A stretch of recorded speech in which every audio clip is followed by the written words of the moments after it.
Hello, and welcome to another episode of the Ohio Huntsman podcast with your hosts, Jason, Jacob, and Jeff. And today is going to be kind of a hodgepodge of topics. We're going to talk about, if you've been following us on social, we're going to talk about Jacob and Jeff's trip down to the cabin for some shed hunting and turkey season scouting. We're going to talk about some the youth turkey harvest numbers and what those are looking like, and just a variety of topics. So this will be a fun one. Before we get into that, though, I want to talk about our sponsor, Monster Whitetail Grub. Monster Whitetail Grub is an Ohio company, which is one of the reasons we really like them. We're an Ohio podcast. They're an Ohio company, so that's a good fit. And they just make really good deer feed and deer mineral products. We've been really happy with their products so far. They got a high protein feed that's got mineral mixed into it. So when the feed is gone, they continue to come back to get the mineral. They also sell just a straight mineral, which is now's a great time to be getting the mineral out for antler growth. The bucks are starting to, we're already seeing the nubbins. So they need that mineral for antler growth, as well as the does are in late stages of pregnancy, getting ready to drop fawns and going to start lactating. And they need that mineral for good, healthy fawn development. So if you're interested in that kind of stuff, looking for products like that, check them out. We would appreciate it. There will be links to their Facebook page. That's the best way to get a hold of them and sort of get into their product line. There'll be links to all of that in the show notes. And with that, let's get into the topic. So like we said, I wasn't able to go, so I'm going to kind of hand it over to Jacob and Jeff, and they're going to run down their shed hunting and turkey season scouting trip. And so I don't know, where do you guys want to start? I wasn't there. You guys were able to share a little bit on social, with the spotty sort of internet connection or data connection down there. So take us through your weekend. What day did you guys get down there? I got down there first. I took Lily down. So Lily and I got down. Lily's my daughter, my oldest child, 3.5 years old. Took her down. I didn't have to work Friday, so we left around lunchtime. Got lunch down there on Friday? Yeah, lunch Friday. Okay. Yeah. Got down there late afternoon, early evening, and then kind of opened the cabin up. It wasn't too closed up because another guy we hunt with had been down the previous weekend. So I didn't have to worry about fetching water and stuff. He had filled the water bins and stuff out of the well. So that's always nice. Yeah. So I got the power on and got everything up and rocking. And then I wanted to get out in the woods. I don't like to drive down there to sit in the cabin. So I drug Lily out. I borrowed a, I don't know, Dad calls it a papoose, but it's like one of those framed backpack kid carrier things. A papoose? That's what Dad called it. I've never even heard that. I haven't either. That's what Dad called it. Yeah, a papoose is not anything like that. Well, like a papoose is like, something completely different. A different child carrying device. Well, the old man is wrong then. Anyhow, it's like a framed backpack hiking child carrier. It's designed to carry a kid on your back, but it's got a little frame to it, and so I threw her in that, and I made her walk up the hill to at least start, and then I threw her in that and walked down the hill through the woods with her on my back. Which how'd that work? It went surprisingly better than I expected. Does it ride good? Is it? Generally, it rides good. My daughter's a little too big for it, height-wise. My daughter's very tall and thin. For a 3.5-year-old, it kind of sounds funny, but she's like 99 plus percentile for height, and then she's relatively thin. So she only weighs 35 pounds, I think. Okay. But she's tall, so that's the only issue I had. It rode on me fine, but the problem was her head, when she was in it, was above my head. Oh. Which is not good for walking through the woods, where we hunt. Something. Right. It's not manicured forest by any means. I mean, it's very much good deer habitat. There's a lot of undergrowth and thick nasties, and So I tried to find the most open path I could, and she learned quickly that she had to hide her head behind mine. Because I had to tell her a couple times, like, I can't see you back there, so I don't know where your head is, so when I tell you, you need to duck down behind my head, because otherwise you're going to get a stick to the face. So what was your this first trip into the woods? This was a quick shed hunting jaunt to see close to the cabin, or yeah. I went up to the graveyard, which means nothing to our listeners, but means something to you guys. Up to the graveyard and looped around and came back down through that first set of woods there next to our cabin, basically. So let me try to explain that a little bit. So our cabin is down in a valley, and so everything is uphill from our cabin. So the first hollow there down the road from our cabin, up on the top left side of this ridge that goes around the back of this hollow, there's an old graveyard up there. And so that's when Jacob says the graveyard, anybody that hunts down there knows the graveyard. But so it's a big hollow, big bowl in the back, and you went up and walked out and around that bowl back down to the road then, or? Yeah, okay. Just up and around. I found the easiest, most open path I could that wasn't too steep, that we fell down the hill together. Yeah. So we managed. It wasn't my goal, was to shed hunt, but there wasn't a lot of shed hunting done because I was more worried about finding good footing and keeping sticks out of our face. Yeah. So we'll title it as a shed hunting jaunt through the woods, but it was more just a walk through the woods. Just a hike. I really didn't get to look for much in the way of sheds. Well, you don't want to traumatize her on the, right. Put a bad taste in her mouth at 3.5, Right. So I didn't find anything on that walk, but I at least I went and looked. There's a field up on the top that is next to this graveyard that I found a little dinker shed in before. Sometimes they come out into that field and feed. It's not planted usually in anything too palatable to deer. It's normally like hay. Just like a hay field, yeah. Yeah. So it's not like it's a cornfield or beans or anything that's really going to hold the deer. But sometimes late season, if they run out of food, they go out there and pick around at the new green stuff coming up. But didn't find anything. Did a little walk. Tried out the backpack thing that we borrowed from Jeff's wife's family. It worked pretty well for what it is. Like I said, my daughter's a little on the bigger side for it. She's at like the maximum weight, and like I said, she's tall, so it wasn't a perfect system, but it worked. And then we came down the hill and played in the creek until Jeff, Amber, and Dad got there. And then once they got there, it was basically dark. I had started a bonfire before they got there. And once they got there, it was dark. We had a bonfire. We did the roast marshmallows, eat the campfire pizzas, hang out. Good deal. And that was Friday. They got down late because they worked. They all worked Friday, so right, yeah. They couldn't even make their way down there till after 5 o'clock. So that was Friday. And then Saturday, we were up and at 'em pretty early. I mean, as soon as the sun came up, my daughter's up, so yeah, just kind of hung out, ate breakfast, and then started another jaunt up on Saturday. So what was and Jeff chime in here, like what was your guys' strategy? Was it a more of a shed hunt or more of a turkey scouting at that Saturday morning, or kind of what was your plan when you set out Saturday morning? Saturday morning, my ultimate goal for Saturday was to get a trail camera put up in a spot that I shot a turkey last year. So that was my ultimate goal, was to get to that spot in the woods. And so I kind of made everybody tag along with me that direction.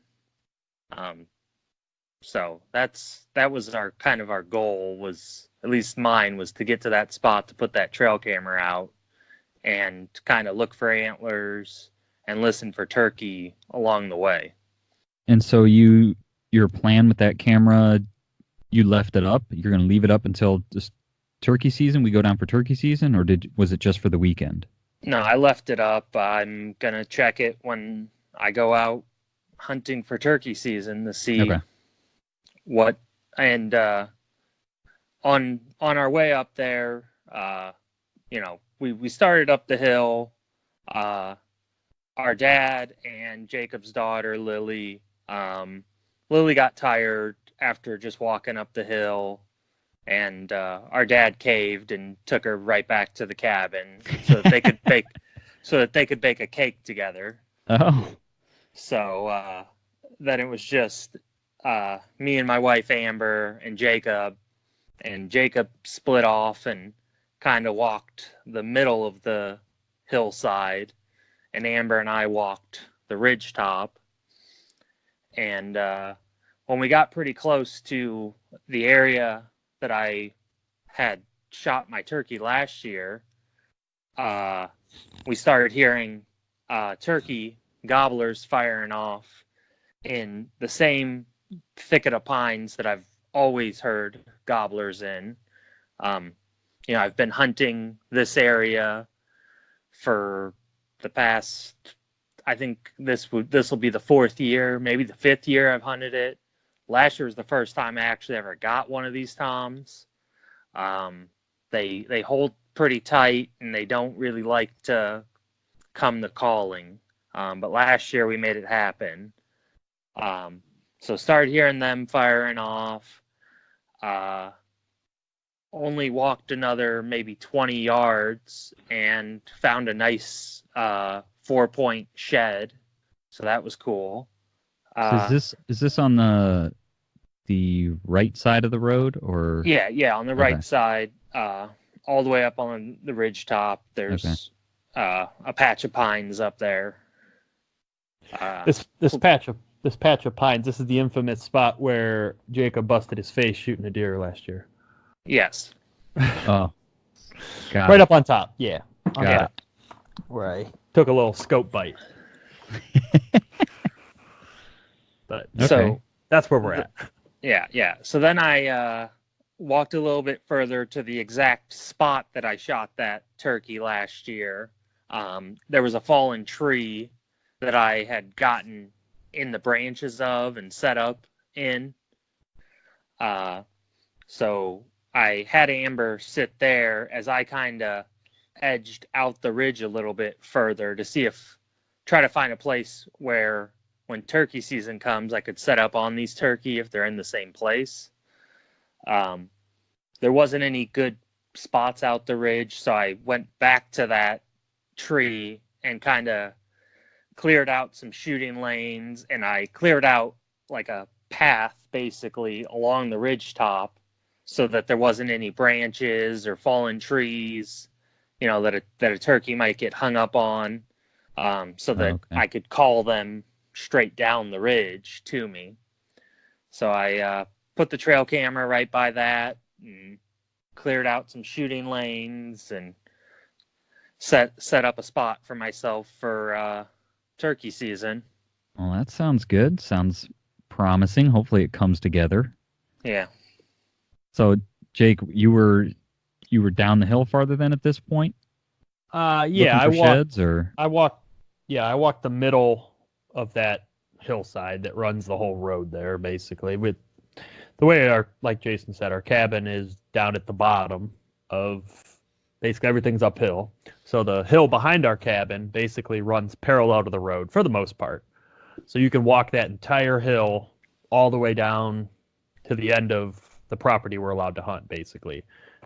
It's just one face kind of that goes. So I walked the middle, halfway from the top of the ridge and the road halfway. I walked straight across. I didn't find anything. It's pretty thick through there. I take that back. I found the devil horn deadhead that, if you follow us on social, that I believe, Jason, you posted a picture of that. Yeah, in the stories. Yeah, if you guys watch our Instagram stories, I posted a picture of that. It's a deer skull that could have been, easily mistaken for some kind of devil skull or demon or something. It was kind of cool. Yeah, it was just a little spike, but the way its antlers kind of were, or the way they shaped or looked, it definitely had like a demon look to it. So I found that in a spot that if you do any hunting or shed hunting or anything like that, you kind of know what I mean when it's just it was a buck, had a buck feel to it. Just a bedding feel. It just was an area. It's hard to explain unless you're there. It's just a place that looked like and felt like it held deer. They bedded there. And I found that deadhead in there. Looked around there, combed that pretty tight, didn't see anything else, couldn't find anything else. And that wasn't even a full skull, right? That was just the skull cap that was left, or? Yeah, I mean, well, yeah, basically. It wasn't this year. I mean, it had been sitting there. Okay. So, yeah, it was half of the top jaw kind of was left on it. It had been chewed up on and decayed away, and it had some moss like growing on the bases, and it'd been there for a while. Okay.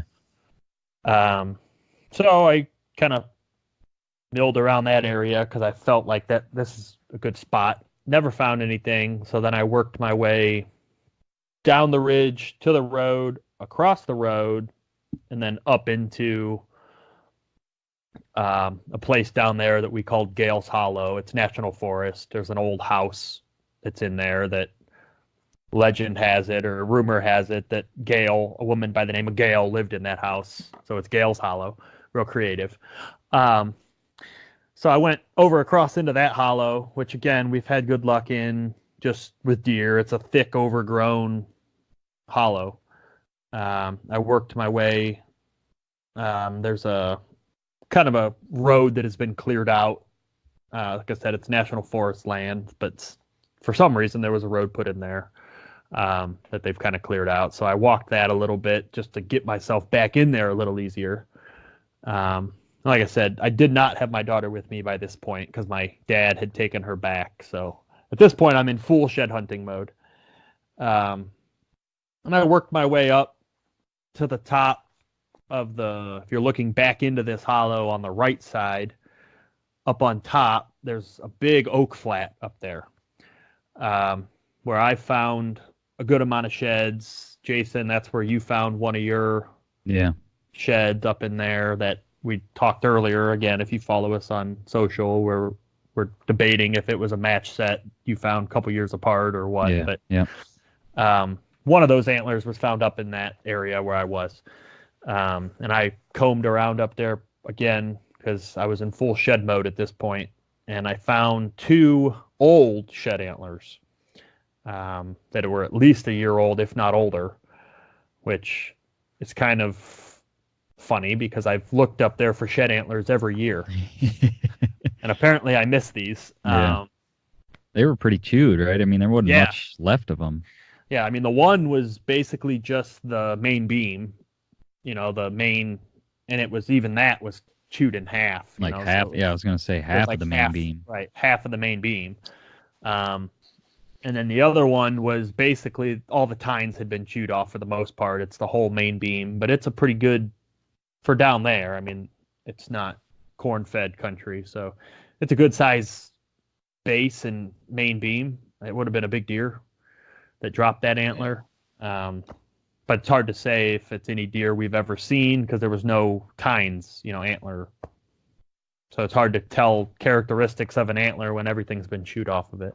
Right. But yeah, pretty good. Actually, a funny thing about the antler I found was that the pedicle still had blood on it, and there was still fur attached to the antler, so it appeared to be relatively a fresh shed.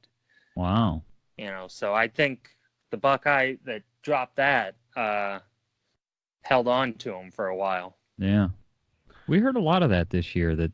We saw some of that on our trail cameras, and we had people, writing in on our social pages and stuff telling us that it seemed like they were holding late in a lot of areas.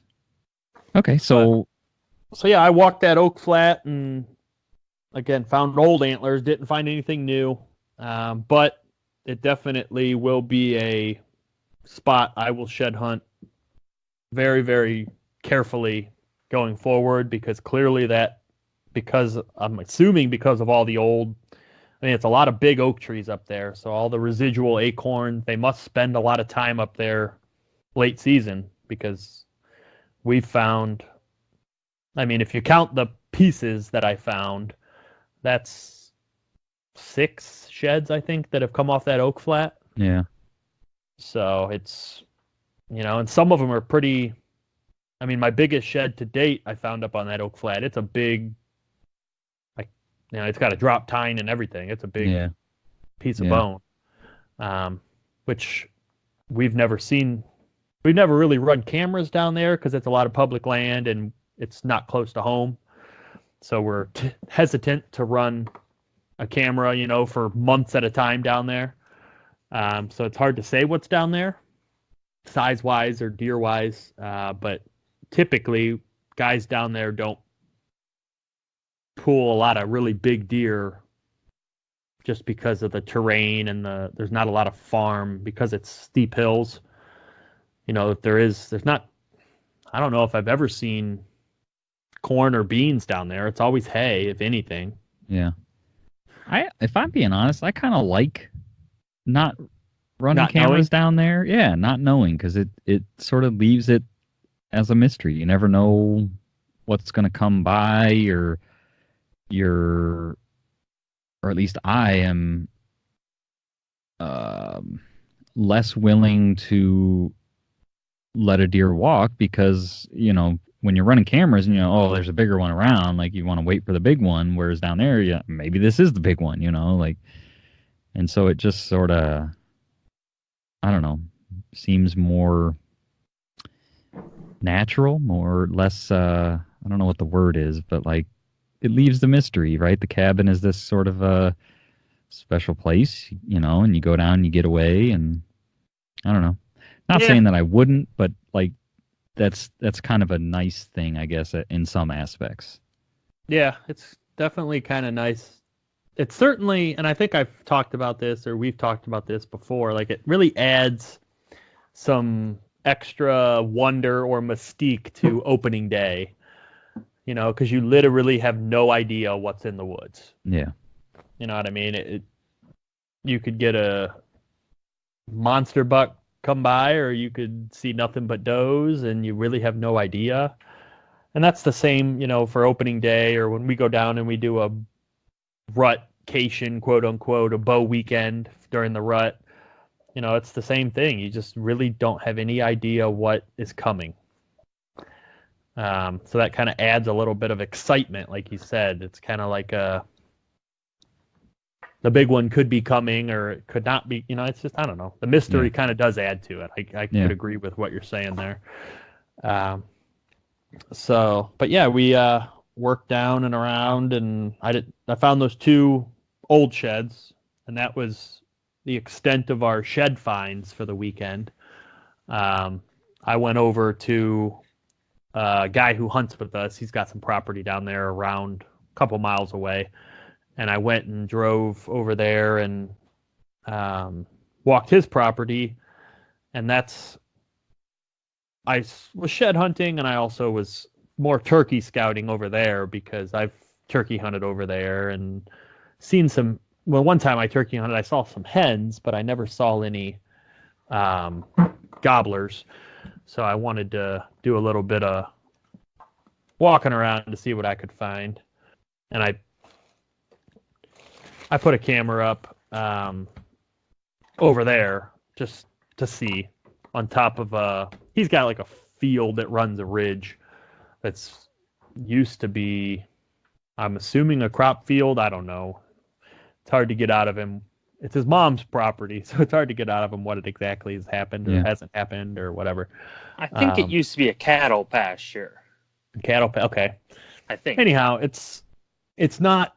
It's a cleared. The ridge top is clear, so it presents as kind of like a field between 2 hollows that, in theory, would be a perfect spot to hunt turkey, because turkey could be on either side of you in the hollows in the trees, and then come down into the field to do some bugging, eating, whatever. Yeah. So I put a camera up there. Again, like I said, in the past I've been up there turkey hunting and busted some hens out of the field when I was coming in. If I remember right, that year it was pouring rain, so we were not wanting to go sit out in the rain, so we got out late. And when I was creeping up to try to find a spot to start calling, I busted some hens out of this field. So I put a camera up there to see if turkey hang out in there or if it was a one-time thing. Again, I left it. We'll pull it, or I'll go check it when we're down turkey hunting. Yeah. And hope for the best, I guess. Okay, so Jeff, anything to add? Any other finds for you? That evening, in the morning, I went back for lunch after doing all that, setting up for the turkey. In the evening, I went and walked a patch of national forest that we don't get on a whole lot. There's some other guys that hunt that area, so there's other hunting pressure, so we kind of stay off that area. But I went over there and walked around. Found some really nice rubs. The deer habitat didn't really look great over there. It was kind of big open woods for most of it. And I did a whole lot of walking, looking for sheds, didn't find anything. I found a small fawn skull, but that was it. It started getting late, so I was heading out of the woods, and as I got, maybe 100 yards from the road, I started hearing some hens yelping. So I kind of sat down to listen to them, and then the symphony started. There was hens yelping everywhere and gobblers, and so that was all exciting. That's cool. Yeah. And once I finally had, enjoyed it enough, I started heading down to the road. And when I got to the road and I was walking back to the cabin, I discovered where kind of the central location was where those turkey were. There's a guy who's got a trailer back off the road there. And they were hanging out in basically his yard, sitting there. That's where they decided to meet up that day. And so I saw 2 toms and a couple of hens back there. So that was cool. So since you got this spot picked out up on top of the ridge, are you going to tell me where this other spot is, where you saw the turkeys? No, because it's the same turkeys, basically. They're just across. Oh, come I mean, on. I'll tell you where it is, but it's the same. It's the same turkeys. We'd be hunting the same turkeys. Okay. All right. So then Sunday was pretty much a washout, right? You guys just kind of packed up and headed home, or? Yeah. We did see a turkey when we were heading out, though, in a field, so that was cool. Looked like a little Jake. That's cool. All right. So speaking of turkeys, the youth turkey harvest numbers are in. Posted about it the other day. So this year, for the 2-day youth season, which was kind of like a 1-day youth season because Sunday, most of the state saw a lot of rain. Harvest numbers were 1,318 turkeys harvested for 2019, as compared to 2018. They harvested 1,855 turkeys. And if you go back another year, it was 1,886 turkeys during the 2-day youth season. So pretty, it's like 28.9% decrease in harvest numbers. But, we've talked to Mike Tonkovich about deer numbers, and I don't know, I guess I want your guys' opinion on this, but from what I've heard, turkey numbers can fluctuate a lot because if you have like a really wet spring, the nests can get flooded out, or just different things. Turkey populations swing a lot, and I sort of doubt that the youth harvest is a good sort of measure of population health, considering, like I said, there was a lot of rain on one of the 2 days of the season. So I guess what I'm saying is I'm not too alarmed by the fact that the numbers were down 29%. Yeah, thoughts? I wouldn't. I'm kind of with you. I wouldn't look into it too much. It was, although Saturday was beautiful across the state for pretty much everybody. Like you said, Sunday was miserable washout rain. I mean, it wasn't light drizzle. It was pretty steady rain all day. So I can't imagine many guys got out. I'd be curious to know, out of those 1,300 plus turkey that were harvested that weekend, how many were harvested Saturday versus Sunday? Yeah. If I had to guess, it was probably 11 or 1,200 on Saturday, and a couple hundred, if not less, on Sunday. Right. So if you had another, and I don't know, I didn't go back and look to see what the weather was the previous years, but I did. Especially the weather. Go ahead. The weather the past 2 years, both Saturday and Sunday, was nice. The weather the past 3 years, both Saturday and Sunday, was fairly nice for most of the state. All right. So especially when you're throwing kids out in the woods, I mean, generally kids are a little less tolerant and patient in general compared to an adult. So when you throw bad weather, I don't know many guys that want to take their kid out in the pouring rain to possibly not, see a turkey because your kid's too loud or whatever. It's just not. Yeah, you definitely have to have a blind or something set up if you were gonna. I would imagine. I mean, right. So I wouldn't be too alarmed about that quote unquote decrease. I don't know that even indicates a decrease in turkey population. I just think it's mostly a decrease in harvested turkey due to weather. Yeah. Yeah, I'm not worried about it. And from a population standpoint, I don't think it's much of an indicator of a low population this year. It's slightly concerning from there was a lot of disappointed, or most likely there was a lot of disappointed youth hunters out there. Right. And I went back and looked at some of the data, and youth tags, or the turkey hunting, the purchase of tags, has been trending downward the past 5 years to begin with. Really? And and the largest portion of those tags that's trending down is youth. So see, I'd never guessed that. Yeah, that's surprising to me. Yeah. Because it feels like turkey hunting is getting more popular. Like, right. We're getting into it more, and but maybe that's just our sphere that we're exposed to or aware of. But it feels like turkey hunting is getting more popular in Ohio, especially as it feels like the turkey hunting is getting better, right? Right. Mm-hmm. Right. Yeah, the only group I think that tag numbers were growing in was non-resident tags.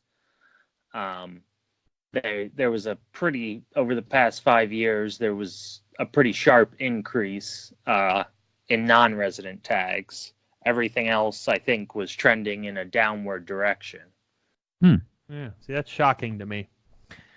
Because like I said, I just being as a turkey hunter, as I've discussed previously, I can't even call myself a turkey hunter. As a guy who sits in the woods in camo during turkey season, I agree with you. I feel like it's getting more and more popular. It's getting more and more, more and more media coverage, and it's like the new popular thing. Turkey hunting's the new cool thing to do. But apparently that's not showing up in real data. Yeah, I feel like every high school kid is walking around clucking on a hen clucker while they're walking through the hallways at school. I don't know. I just feel like that's like the how cool much thing time now. are you spending in a high school hallway? I'm not anymore. I guess that's probably not happening because apparently I'm way off. So I just pulled up the 2018 spring wild turkey season results, and so for numbers to kind of back up what Jeff was saying, like 2014 total tag sales, 68,960. 2015 is 65,883. 2016, 66,436. 2017, 65,486. And 2018, 63,838. So from 2014 at almost 69,000 tags to 2018 at 64,000 tags, 63.8. Huh. So yeah. Yeah, it's going down. That's down. like I said, that's surprising to me because I feel like Ohio's turkey population is continuing to grow every year, which would mean there'd be more opportunity. But well, the non-residents are aware of it because in 2014 there was call it 3,500 non-resident tags. In 2018 there was 4,669 non-resident tags. Whereas, like Jeff said, everything else, all the resident, and resident youth, those tag sales are going down. Interesting. Huh. That's interesting, yeah. I'd be curious to know, does the state do any type of a population estimate on turkey? Do you guys know? I'm sure they do. Yeah, I was going to say, I would imagine they do. I don't know where to find the information right off the top of my head, but I'm sure they do. We should try to get, the equivalent of Mike for the turkey world on the show and talk turkeys. Yeah, because I'd be curious to know, because I don't know, I guess as a layman, someone who's not, elbow deep in turkeys, I feel like the population's growing. It's the new thing. It's the new cool thing to do in Ohio because, they introduced turkey however many years ago, and the population's just kind of grown from there. Right. Which, I don't know. It's easy for me to say. I haven't killed a turkey, but for guys who have killed a turkey, they say, there's nothing like it. So this is interesting, though. So the permit sales are going down, but the harvest numbers are going up. So 2014, there was 16,570 turkeys harvested in the state. 2018, 22,612. That's interesting. More effective. Well, yeah, 18 was a good year all around for turkey hunting. Yeah. There was very high populations. I think Washington County, where we hunt, last year they saw a 20% increase in turkey harvest, which is huge. Yeah. And, that was pretty typical, I think, for the state, so 18 was a very good year, and hopefully 19 is as well. Yeah. I feel like it generally should be. I mean, most of the state didn't have a very harsh winter. So you would think, I know the spring hatch is kind of what it is, but it wasn't too harsh of a winter, so that I figure the birds should have generally survived. And so far, the spring, it's obviously just starting, but doesn't seem like was last spring super wet? Do you guys remember? I don't remember. I feel like it was super wet, but I could be misremembering. Yeah. I don't know. It'd be interesting to, like you said, talk to the equivalent of Mike for the deer world, but for turkey and see. Yeah. Because they would know the answer to all these questions. Yeah. But so the other interesting sort of tidbit I pulled out of this report is the first week of season is the time to get after it. In 2017, 49% of the total harvest happened during the first week of season. And 2018, 46.2% of the total harvest happened during the first week. So I don't know if that's Well, because they get harder to hunt or what. here's a question, and maybe a food for thought. See what you guys think. Why does Ohio have their turkey season so late compared to other states? Because, as you guys have known from experience, I think that's primarily because the turkey's first season is late. You know, what I mean, it starts late, meaning after the first week of the season, the turkeys aren't gobbling hardly anymore. That's been my experience. Right, it's the tail end.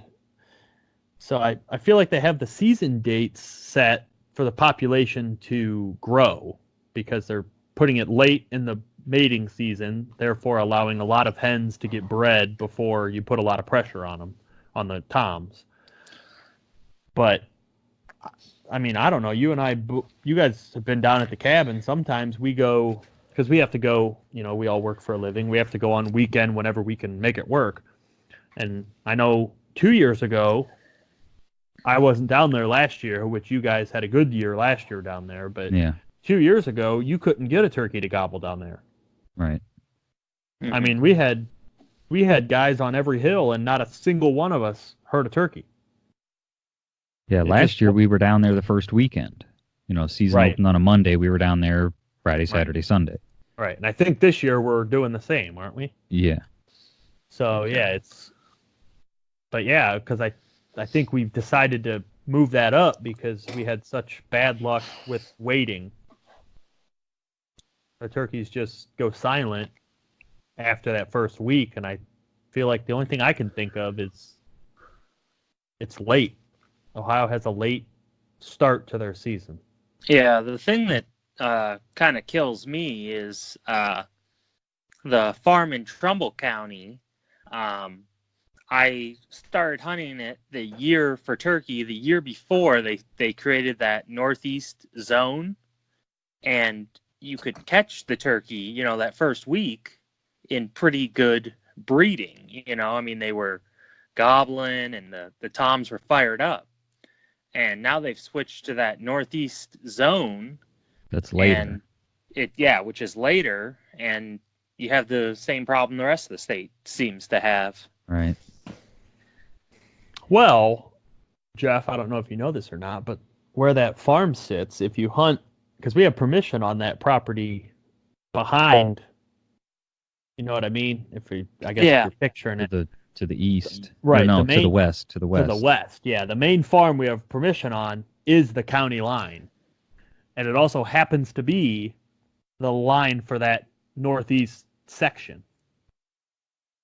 So if you position yourself right, you can actually get a week head start on them. Yeah. I was well aware of that, but the turkey don't hang out on that side of the farm. No, they don't. You're right. Not generally. Yeah, no, they're not there. Yeah. So that's one thing about turkey hunt, man. You got to be where the turkeys are. I guess that's a kind of a dumb statement. That's any hunting, right? You got to be right. You got to be where they are. I guess except for like opening day of gun season, you can just kind of go sit on public land. You can just sit in the woods anywhere and have a chance of a deer running by. Right. But all right. So that's I think my takeaway from this is we need to try to find somebody from the Division of Wildlife to come talk to us about sort of the state of the union of turkeys and why the season dates are or when they are, and because we don't have the answers to these questions, so that'll be a good way to get them. All right. So anything else on turkeys before we move on? No. All right. So the other thing we were going to talk about, and Jeff, I think I'm going to kind of let you lead this, but Pennsylvania is talking about or has decided to. They have. They've decided to move the opening day of their firearms season to a Saturday instead of a Monday, correct? Yeah, they've moved it to the Saturday after Thanksgiving. It used to start the Monday after Thanksgiving, just like Ohio. But they have moved it up to the Saturday after Thanksgiving. they did some research and surveyed people who had bought hunting license within the past 5 years but hadn't bought licenses in the past 2 years, and to see if starting the gun season on a Saturday would improve their odds of buying another hunting license. And most of the people responded that they either would or would be more likely to. So their wildlife council voted to move it up to the Saturday after Thanksgiving. I'll be curious to see if it actually works, right? Like, a survey data is one thing, but do people actually now buy a license that hadn't been? Do their license sales increase this year because you can hunt Saturday, but can you hunt Sunday? Because I know Pennsylvania's got some weird sort of old Sunday hunting laws, right? Yeah. At the current moment, you cannot. They're looking to change that too. That's something that's being pushed hard, but currently you cannot hunt Sunday in Pennsylvania. So you would start the season Saturday, have to take Sunday off, and then start up again on Monday. Also, I'm pretty sure, I'm not super familiar with Pennsylvania's deer season, but I'm pretty sure that first week is buck only. So that kind of changes some stuff too, because their hunting season with starting on a Saturday, it's now a 13-day season. So they're extending the season versus just one day. Yeah, I believe they're extending it one day. That was going to be my question. Are they adding a day on the front end, or are they just shifting everything? So instead of it ending, on whatever date, I know it's a 2-week season, but so they're not ending it a day early, they're just starting it a day early. Yeah. Well, 2 days early, but one official day because you can't hunt Sunday. Right. Yeah, they're adding 1 day of hunting. Right. I think, honestly, I'd be curious to see the data when it plays out. I think they'll probably have a higher harvest because just more people can get out on the weekends. Your diehard hunters obviously take off for opening day. Right. It's just, the people that hunting plays a priority or a top, whatever. We don't miss opening day of gun season, even though it's on a Monday. We take off, we use vacation, whatever needs to happen. But your average guy who is, well, I kind of like to hunt, but I don't really care if I don't. I might get out, I might not. I feel like having it on a Saturday, they're more likely to get more of those guys in the woods. Yeah, I think they should have looked to Ohio and what we're doing, because what Ohio has done, I think, is much better. With, first off, allow Sunday hunting, because that allows people who work all week to hunt 2 days out of the week. And secondly, add weekend days to the end of season, because they effectively, for people who can only hunt the weekend in Ohio, they effectively doubled the length of the season by adding that bonus gun weekend. Right. I think that would have been a much better idea. I think that they are going to increase the odds of hunting accidents. Pennsylvania is a very hunter-dense state to begin with, and having the opening day be a day where everybody can hunt, I think is going to increase the danger. So funny you mention that. I was reading this article from the QDMA about 10 big trends in the U.S. Deer harvest, and according to that, Pennsylvania is the most hunter-dense state. Pennsylvania has the most bow hunters at 339,600, and the most per square mile at 7.6 hunters per square mile. Yeah. I know things are dense over there, so I think it's a dangerous move to do. I guess maybe this is maybe I should clarify. This is bow hunters per square mile they're talking about. So they also do talk about opening day, that nationally 1 in 10 deer are taken on opening day. So that's sort of their headline, but then they go on to say 11% of the total deer harvest in the country happens on the opening day of primary firearms season. So they looked at all the states' opening days, and 11% of the national whitetail harvest happens on the opening day of, each state's. They sort of added all that up, right? Mm-hmm. And they said Minnesota leads the nation with 27% of their harvest happening on opening day. That's pretty crazy. That's a lot of Yeah. That's a lot of deer hitting the ground. Yeah. That's a lot of bloodshed. So I guess I don't know. I don't know where I want to go with that, because obviously there needs to be science implemented when making decisions like that. I guess in general, do you think, Jeff, I know you said that the extended gun season would be better. You like that idea better. Mm-hmm. But do you think, there's this national trend of hunter numbers going down. Do you think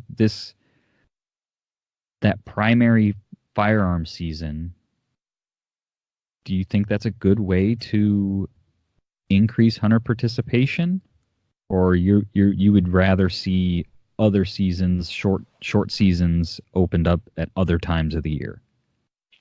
Well, I think the best thing that they can do is allow Sunday hunting. Yeah. Which is gonna, effectively double the amount of time that hunters can get out in the state. That hunters that work a standard work week. Because they've got a 2-week season, and so if they're only hunting weekends, they only have 2 Saturdays to hunt, versus if they add Sundays, now they've doubled.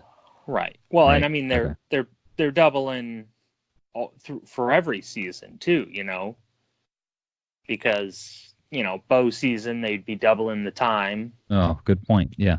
So that would help. Even for squirrel hunting, would increase participation because it's giving people more time.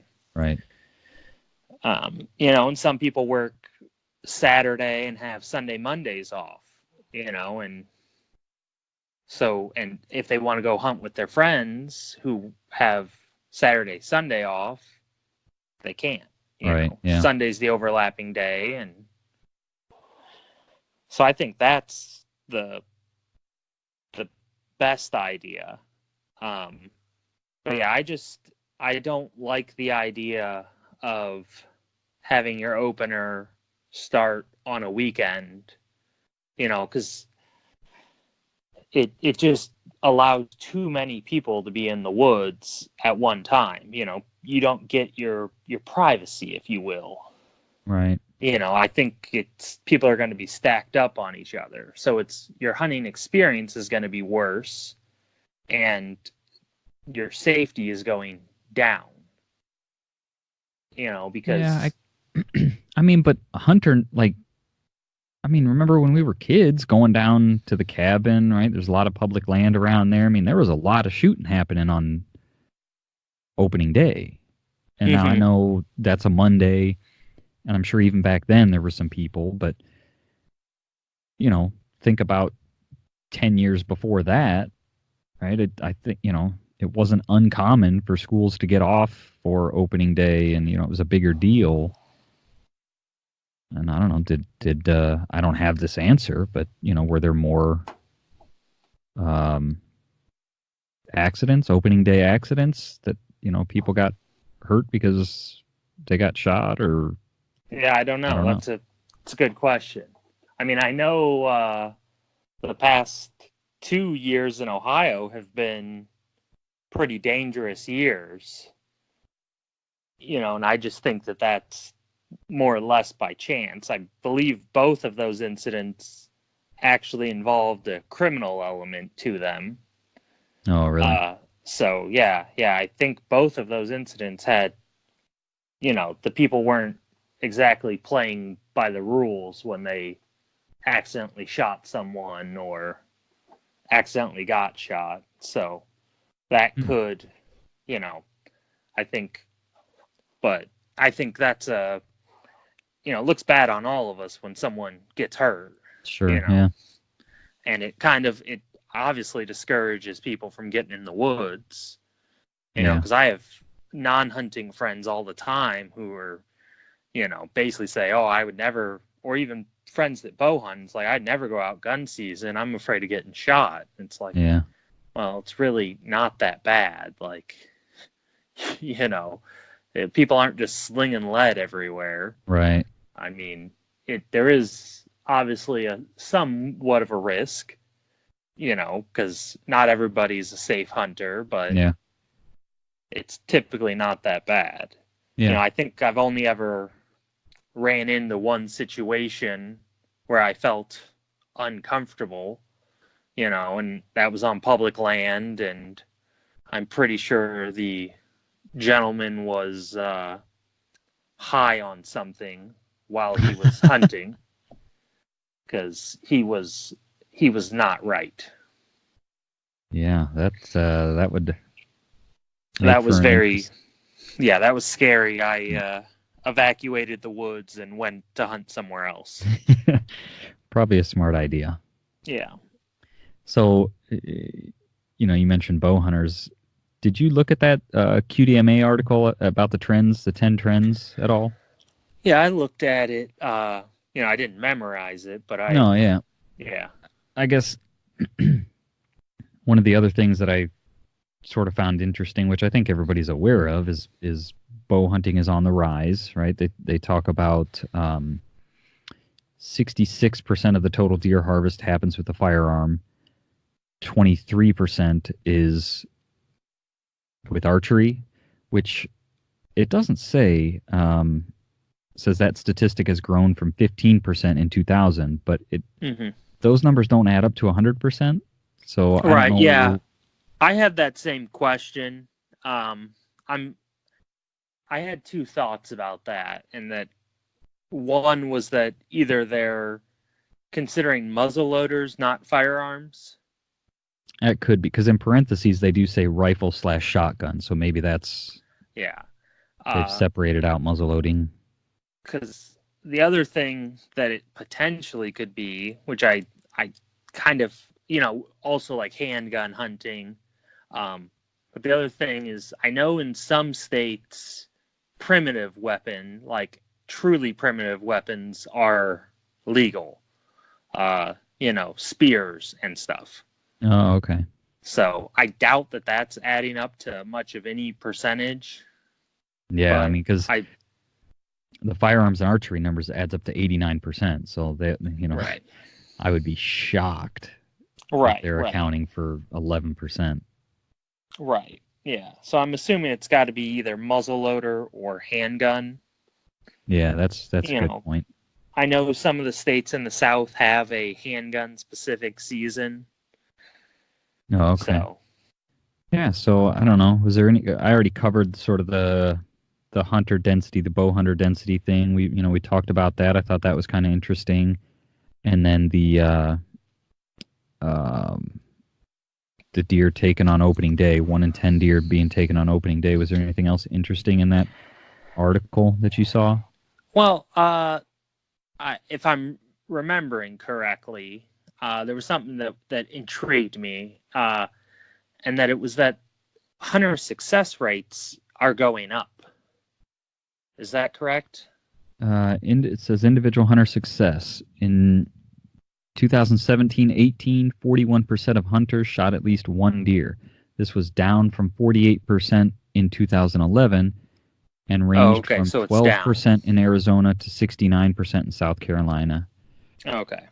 Then I got that backwards, because then that's even more kind of sad, I think, because hunter density is going down, the hunting population is going down, and the successful hunters are going down. So that's, and, without success, a lot of people, that's, I think, why a lot of people leave the sport, is it's only so much fun to go in the woods and not harvest anything. Yeah.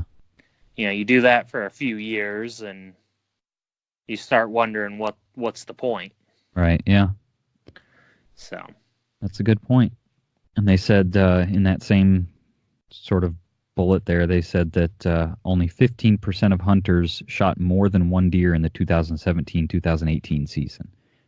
So that's, again, these are nationally, but right.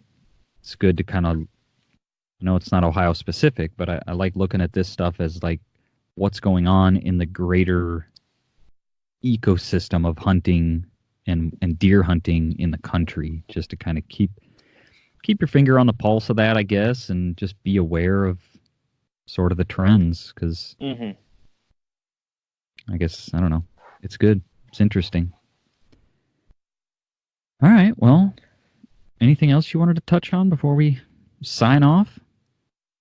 I don't think so. I don't think so. I think we touched on everything. So let me see here. The episode with the wives is going to release this coming Tuesday. So I think this episode will release the Tuesday of turkey season. So if you're listening to this, hopefully you got a turkey, or hopefully you're going to get out on the weekend and get after some turkeys, and hopefully they're gobbling for you. If you're enjoying the show, we just ask that you share the episodes, tell people about it. We're really trying to get the word out. That's the best thing you can do for us. You can also support us by buying our Eat Local t-shirts, and we also have, it's warm up now, so maybe it's not as appealing, but we have hoodies and long sleeve shirts, and so that proceeds from that go to help support the show. And like us on Facebook, we're Ohio Huntsman, and follow us on Instagram at Ohio Huntsman Podcast. And with that, just want to thank everybody for listening.